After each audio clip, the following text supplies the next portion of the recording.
One of the things that Contessa brought up when we were talking about what Michael Jackson could have done, could he have reinvented himself in the way that Madonna has done, in the way the Rolling Stones have done, and one thing that popped to mind was that, relatively speaking, when Madonna burst onto the scene, when the Rolling Stones burst onto the scene, when the Beatles burst onto the scene, they were relatively older than Michael Jackson when he burst onto the scene. Remember, he had been performing since he was about age 10.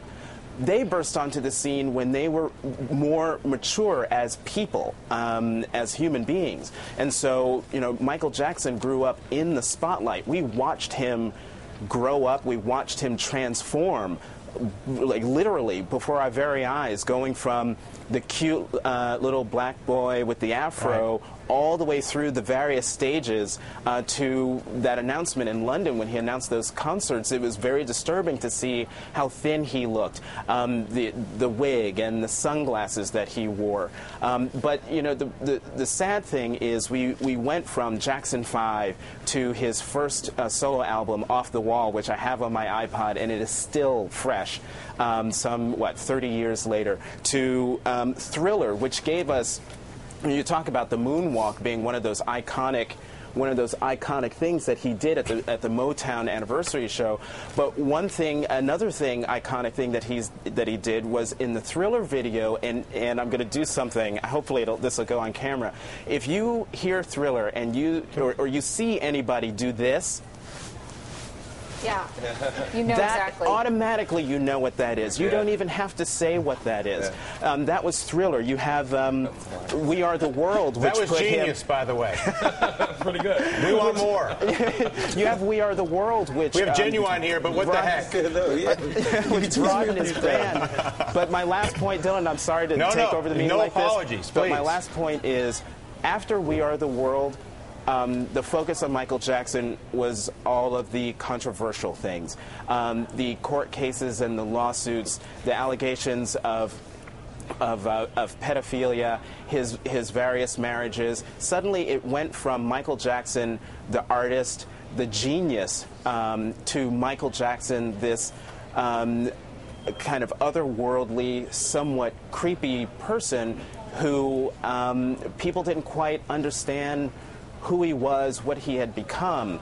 But I think in death, people have sort of reacquainted themselves to the musical genius of Michael Jackson, rediscovering his music, for others discovering his music for the first time. Jonathan, don't you think that when you're looking at a person who has died prematurely, that you have to take the whole story of their life? Sure. It's not just about what a genius he was in 1982 when Thriller was released. It's also about that he led an increasingly bizarre life. And maybe his life was bizarre in his 20s, but he showed the public how bizarre he was by the time he was in his late 30s and 40s. Right. Absolutely. You're absolutely correct. But why is the bizarreness of his, I mean, and this goes to a bigger conversation, and I recognize, listen, there's a point where it just goes far too far. Right.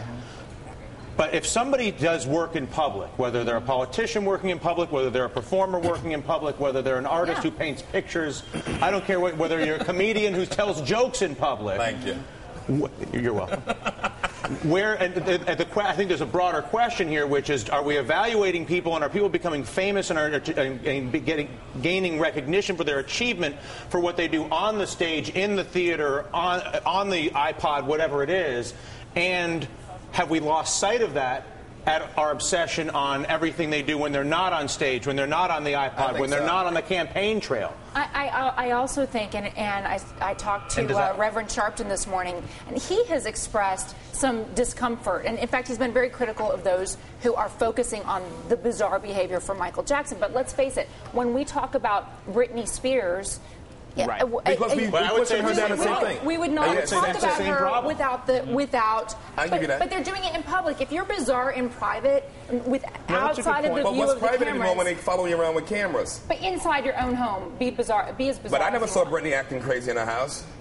I think a lot of They had a camera and they would But show they us. follow her everywhere she goes with a I think a camera. lot of artists do that to get attention too. Also, Well, it's because it works. In other words, Right. Charlie, I we've agree. gotten to a place where you just to go back to your iArtist, and then we'll take a break. It used to be to get famous. You used to have Right. to have a skill set that was particularly compelling or particularly engaging, whatever it was. Comedian, singer. Comedians have to be comedians. Actors have to act. And after that, And I don't care now, what you do. now if I can just That's what go sets you if I go apart. to some party and shave my head bald, it doesn't Right. matter what I do. that's what sets you apart and gets you But attention. can you and be, that's the life of an a artist. successful performer now without the It bizarre seems behavior? like you can't a lot of times. I mean, you can, but it seems You like should you be can't able to. because you have a lot of artists out there that can sing.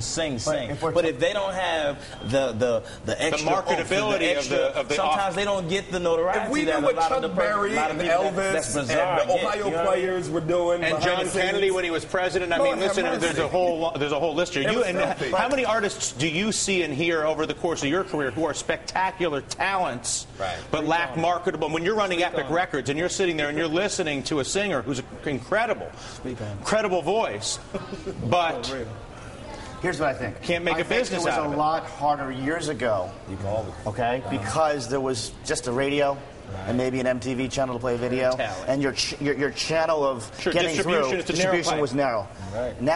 Now anyone from anywhere can break. Right. That's the good news. And again, I think we're talking about Michael really because he had some of the most incredible songs ever recorded. I want to read some of these readings. I want to get a response. Let's take a break. I'm going to come back. We're going to read some of his poetry and talk about some of the themes that he liked to write about and perhaps that he was most successful in capturing. And then we'll talk about some of the themes that you're using in your writing, Genuine, and we'll talk about some of the themes that Contessa and Sherrod and Charlie may think ought be written about. Maybe we'll write a song.